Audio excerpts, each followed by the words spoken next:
next right action is slow and steady. That's not what I'm good at. I'm not.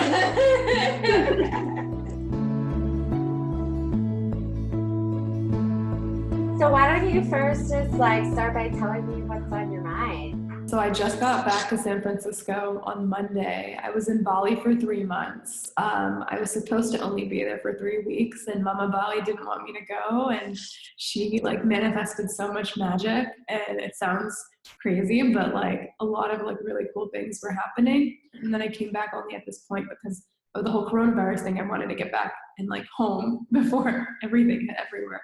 And it almost was like a blessing in disguise for me personally, in the sense where I now have this time to settle back in, rather than me feeling super anxious about, okay, I have to jump into interviewing right away, or I need to figure all this out. Now I still have a little bit more time to reestablish my routine and everything here. Wow. Yeah. So a lot of changes. It's just a little everything in 2020 for me has been super bizarre and very unexpected, and it's been very much a challenge for me, or it's been a test for me to get out of my head and just do more and be more and live more. And I've been doing that a lot more, but it's just so bizarre how things are unfolding, both for the world and for me personally. I felt kind of compelled to pick. I have 2 different decks. I felt kind of, as you're talking, compelled to pick this deck called the Enchanted map, and it's a little more, I think, challenging and complex and detailed, because every card has a different meaning if it's placed upside down or right side up. Mm-hmm. And then also, just based on how much you have going on, I decided to do this 6-card draw instead of the 3. Your first card is the past influence, which is the wishing well, and it was upside down. Mm-hmm. I always love it when people get cards that I never get, so I've never gotten this card. Desire is the sacred impulse for life. Feel it, but let go of all attachment to ownership. Does that already mean something to you? A little bit. What does it mean? So this is, that's something I've been working on a lot, is letting go of attachment. And during the Vipassana, which is this silent retreat, that was such a big thing, is to be present and know that everything is impermanent. And I actually got the word impermanence in Sanskrit tattooed to myself in January. So really knowing that, sometimes when you have something positive, you desire it more and you want more of it. And you can't just be content with whatever was given to you.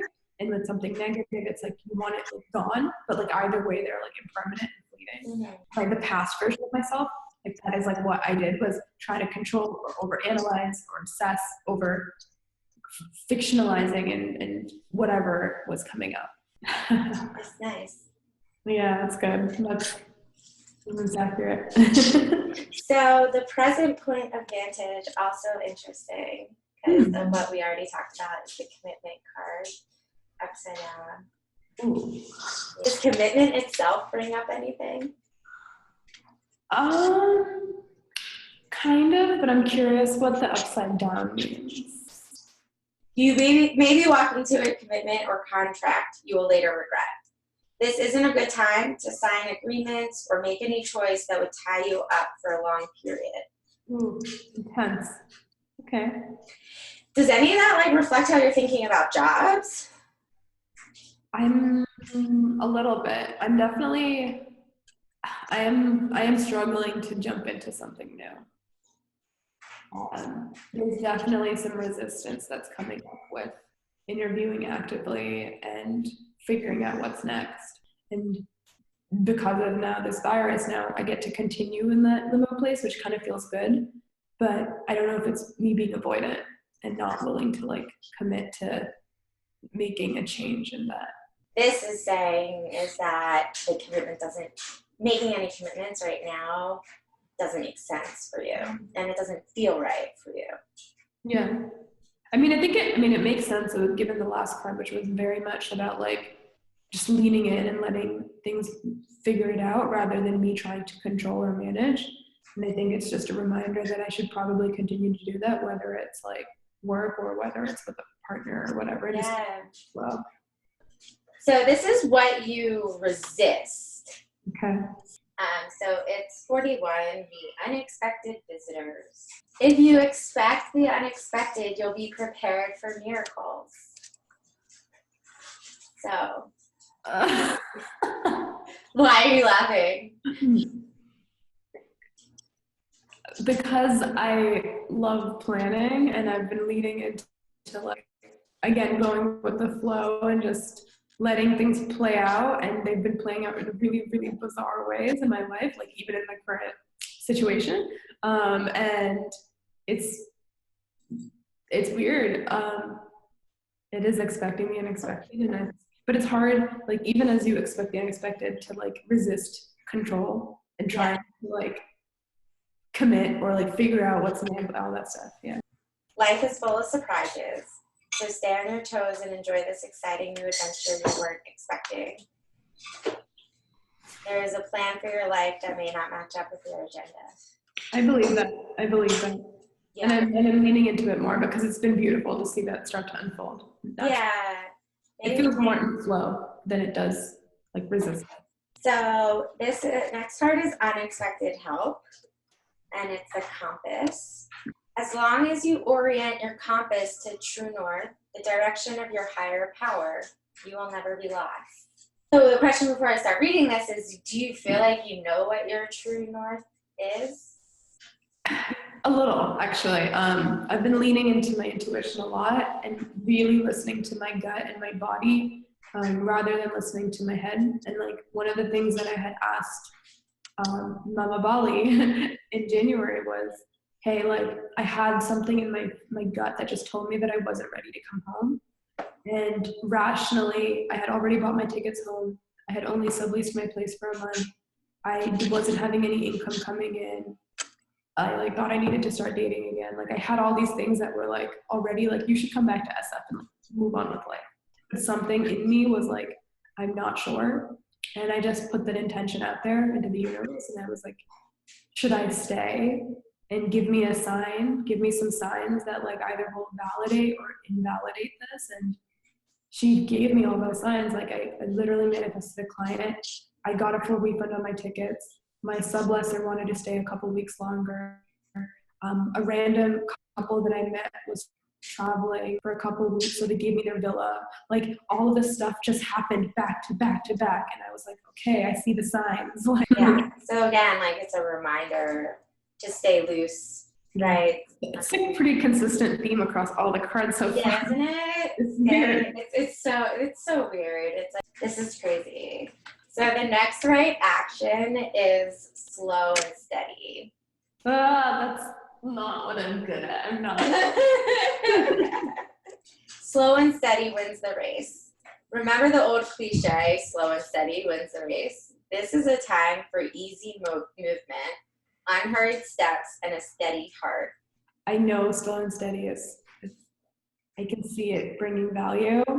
It is just one of those things that's a little difficult for me. And it's a constant reminder that I need to remind myself that it is doing more good for me to take things slow and not to rush things. And I think I just struggle with uncertainty and ambiguity in all aspects of my life. I mean, most people do. You know, I think it's especially hard right now because so we all struggle with uncertainty and everyone's externalizing their anxieties.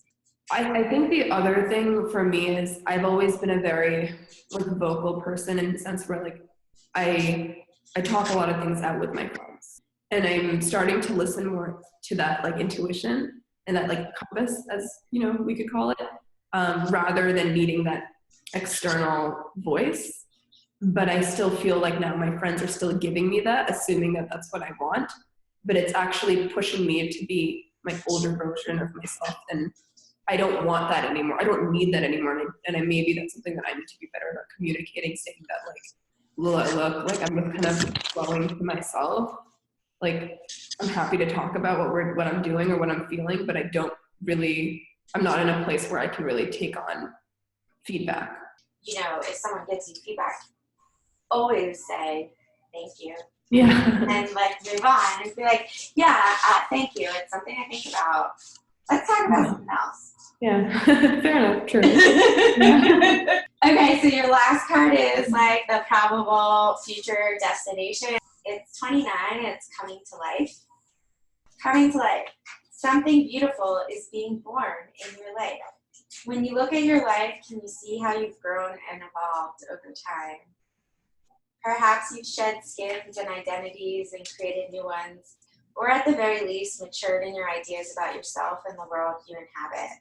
You know things take time, and Spirit's timetable is rarely in sync with your own. It's like echoing our entire conversation. Yeah. Releasing that control, watching it unfold, leaning into my true north, getting out of my head, and stop trying to force it by committing to anything too quickly. Sounds like a good culmination to everything that we just talked about. Yeah, I'm impressed you like remembered the 10 Commandments read by these cards. Like, I haven't, like, I love these kinds of spiritual conversations, and I haven't this week had one since I left Bali, so I feel really grateful that I got a chance to talk to you about it. Because it kind of put me in that Balinese mindset, but in San Francisco, which is exactly what I've been struggling with. And so, yeah, thank you for this. It's been really, really helpful.